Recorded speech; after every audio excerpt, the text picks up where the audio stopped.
जय श्री कृष्णा, राधे राधे, नमस्कार विद्यार्थियों। सक्सेस पॉइंट स्टडी के यूट्यूब चैनल पर आप सभी का हार्दिक स्वागत एवं अभिनंदन है। ऊतक को आगे बढ़ाते हुए ऊतक के बारे में अपन चर्चा कर रहे हैं। ऊतक को आगे बढ़ाते हुए आज अपन ऊतक का दूसरा प्रकार जो है एनिमल टिश्यू या जंतु ऊतक के ऊपर चर्चा करेंगे, उसके बारे में विस्तृत अध्ययन करेंगे। विद्यार्थियों साथ दीजिएगा, सपोर्ट दीजिएगा और आगे बढ़ाइएगा, ठीक है। देखो क्या है जंतु ऊतक।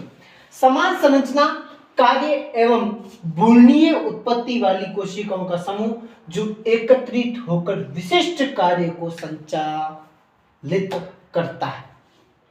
विद्यार्थियों ध्यान से सुनना। समान संरचना, कार्य समान संरचनाएं होती है, उसके कार्य समान होते हैं। तो उसके बाद देखो एक शब्द लिखा है इंपॉर्टेंट, भ्रूणीय उत्पत्ति। भ्रूणीय उत्पत्ति केवल जंतु कोशिकाओं के अंदर होती है, ठीक है। पादप कोशिकाओं के अंदर भ्रूणीय उत्पत्ति नहीं होती। तो भ्रूणीय उत्पत्ति करती भ्रूण, भ्रूण का मतलब शिशु, नए जात को जन्म देता है। उत्पत्ति वाली कोशिकाओं का समूह जो एकत्रित होती है, आपस में मिलती है। ऐसी कोशिकाएं आपस में मिलती है तब जाके एक विशिष्ट कार्य को क्या करती है, संचालित करती है। ऊतक की परिभाषा यही थी कि कोशिकाएं आपस में मिलती है और उसके बाद में एक ऊतक का निर्माण करती है। ये अपन ने पहले ही पढ़ा है, कोशिकाएं जब आपस में मिलकर ऊतक का निर्माण करती है, ये तो अपन ने पहले ही पढ़ा। इसके अंदर देखो समान संरचना और कार्य एवं भ्रूणीय उत्पत्ति वाली कोशिकाओं का समूह मिलता है, तब जाके ये आपस में एकत्रित होती है, तब जाके विशिष्ट कार्य को संचालित करती है। उस विशिष्ट कार्य को क्या कहते हैं, जंतु ऊतक कहते हैं। उस विशिष्ट कार्य के प्रक्रम को क्या कहते हैं विद्यार्थियों, जंतु ऊतक कहते हैं। जंतु ऊतक के प्रकार कितने प्रकार के होते हैं जंतु ऊतक देखना। जंतुओं में ये 4 प्रकार के ऊतक पाए जाते हैं। जंतुओं में कितने प्रकार के ऊतक पाए जाते हैं, 4 टाइप्स, 4 प्रकार के होते हैं। पहला है संरक्षी ऊतक, जिसको एपिथेलियमी ऊतक कहते हैं। पहला कौन सा है, संरक्षी ऊतक, एपिथेलियमी ऊतक कहते हैं। दूसरा है पेशी ऊतक, दूसरा कौन सा है, पेशी ऊतक। तीसरा है तंत्रिका ऊतक और चौथा है वो है संयोजी ऊतक। ये 4 प्रकार के ऊतक पाए जाते हैं। विस्तृत चर्चा करेंगे इसके बारे में, एक एक के बारे में अपन क्या पढ़ेंगे। अब अपन बात करेंगे संरक्षी ऊतक या फिर एपिथेलियमी ऊतक किसे कहते हैं। ये क्या है विद्यार्थियों, जंतु ऊतक का प्रथम प्रकार है। जंतु ऊतक का कौन सा प्रकार है, प्रथम प्रकार। देखो क्या लिखा, ये शरीर की गुहिकाओं के आवरण, शरीर की गुहिकाओं के आवरण, जो गुहिकाएं होती है शरीर के अंदर, जैसे त्वचा, मुंह की बाह्य परत, ये जो शरीर की जो गुहिकाएं होती है, इसके आवरण में ये पाए जाता है। कहाँ पाया जाता है ये ऊतक, ये ऊतक कहाँ पाया जाता है, शरीर की गुहिकाओं के आवरण, जैसे त्वचा है, मुंह की बाह्य परत है, यहाँ पर क्या होता है ये पाए जाते हैं। मुंह तक इसकी बाह्य परत, ठीक है। और जो शरीर की त्वचा होती है, इसके ऊपर बाहर की तरफ ये क्या होते हैं, पाए जाते हैं, एपिथेलियम, ठीक है। ठीक है, एपी ठंडा नहीं है, नालायक ये सोच रहे हो कि एपी, एपी मतलब ठंडा, वो वाला एपी नहीं, ठीक है। एपिथेलियम में सोच के बैठ जाओ, एपी के बारे में बात करें सर जी, उसका मतलब ये त्वचा मतलब एपी ठंडे को बढ़ाती है वो एप्पल से बनता है, कहीं कहीं सोचते हो। ये शरीर की गुहिकाओं का आवरण बनाता है। ये क्या करता है, शरीर की गुहिकाओं का क्या बनाता है, आवरण बनाता है, ऊपर की तरफ परत बनाता है ना, लेमिनेशन करता है। मुंह की बाह्य परत, पाचन तंत्र, फेफड़े की त्वचा की संरचना, अवशोषण करने वाले भाग व स्त्राव करने वाले भाग, वृक्कीय नली व लार ग्रंथि, ये सारी क्या होती है, किससे बनी हुई रहती है, संरक्षी ऊतक से बनी हुई रहती है। मुंह की बाह्य परत, मुंह होता है ना, इसकी बाह्य परत, पाचन तंत्र, फेफड़े की त्वचा, इसकी संरचना, अवशोषण करने वाले भाग, जो अवशोषण करने वाले भाग होते हैं वो, स्त्राव करने वाले भाग, वृक्कीय नली, किडनी की जो नलिका, वो नली की ग्रंथि, सॉरी लार की जो ग्रंथि, ये सारी किससे मिलकर बनी होती है, संरक्षी ऊतक से बनी होती है। संरक्षी ना, संरक्षी, खुद में एक शब्द छिपा हुआ है इसके, रक्षी, संरक्षी है ना, इसका मतलब ये रक्षा करती है सर जी, इसका मतलब ये क्या करती है, रक्षा करती है। संरक्षी आप कह रहे हो, इसका मतलब ये खुद क्या करती है, रक्षा करती है। आगे देखना, यहाँ तक आपको विद्यार्थी समझ में आ गया होगा। आगे देखो, ये 5 प्रकार की होती है। ये टोटल कितने प्रकार की होती है? 5 प्रकार की होती है। पहला है साधारण शल्की एपिथेलियम। पहले का नाम क्या है? साधारण शल्की एपिथेलियम। इसमें 5 प्रकार की कोशिकाएं पाई जाती है। कितने प्रकार की? 5 प्रकार की। ये एक क्या है? ऊतक। इस ऊतक के अंदर ये 5 प्रकार की क्या पाई जाती है? कोशिकाएं। ठीक है, तो पहला है साधारण शल्की एपिथेलियम। पतली एवं कोशिकीय स्तर से सामान्यतः रक्त वाहिकाएं व फेफड़ों की कोशिकाओं को बनाती है। पतली होती है, पतली एवं कोशिकीय स्तर से मिलकर बनी हुई रहती है। ठीक है, और ये सामान्यतः रक्त वाहिकाएं बनाती है। जो रक्त की वाहिकाएं होती है, नलिकाएं, वो बनाती है। उसके साथ में जो फेफड़ों के अंदर कोशिकाएं पाई जाती है, कोशिकाएं पाई जाती है फेफड़ों के अंदर। इस तरीके की संरचना होती है। पत्ता, वो जो फूल वो होते हैं ना, कौन सी? फूल गोभी की तरह, है ना, कोशिकाएं इस तरीके के आकार की दिखाई देती है। ये उसके अंदर फेफड़ों के अंदर पत्ता फूल गोभी होती है, उसके अंदर इस तरीके फूल गोभी इस तरीके की बनी रहती है। ठीक है, तो ऐसे दिखाई देती है। ऊपर चला गया होगा, ज्यादा दिखाई नहीं दे रहा होगा। ठीक है, और दूसरा है घनाकार एपिथेलियम। दूसरा कौन सा है? घनाकार एपिथेलियम। घनाकार एपिथेलियम वृक्क की सतह, वृक्क मतलब किडनी, किडनी होती है ना अपने शरीर में, कितनी होती है? 2 होती है ना।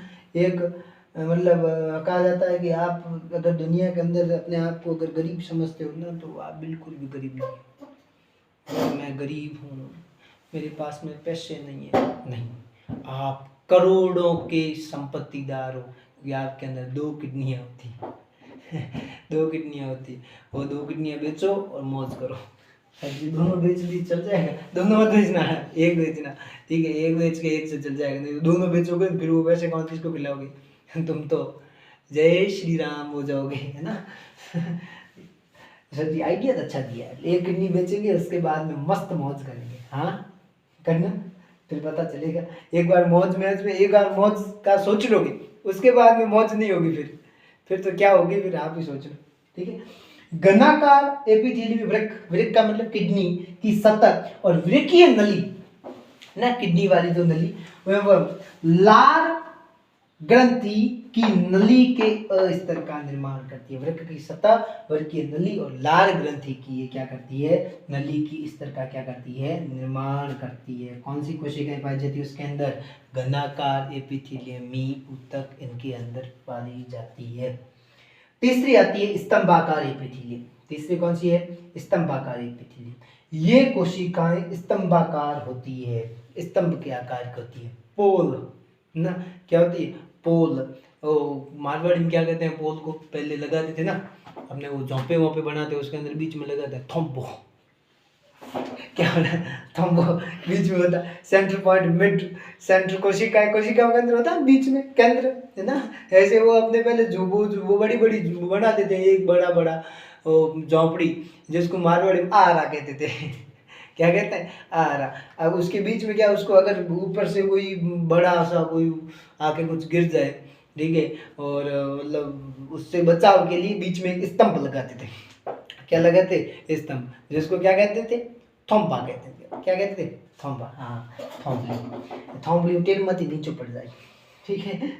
थोम्बली नीचे पड़ जाए, अगर वो गिर जाती थी तो पूरा दबांग झोंपड़ी पूरी नीचे, है ना।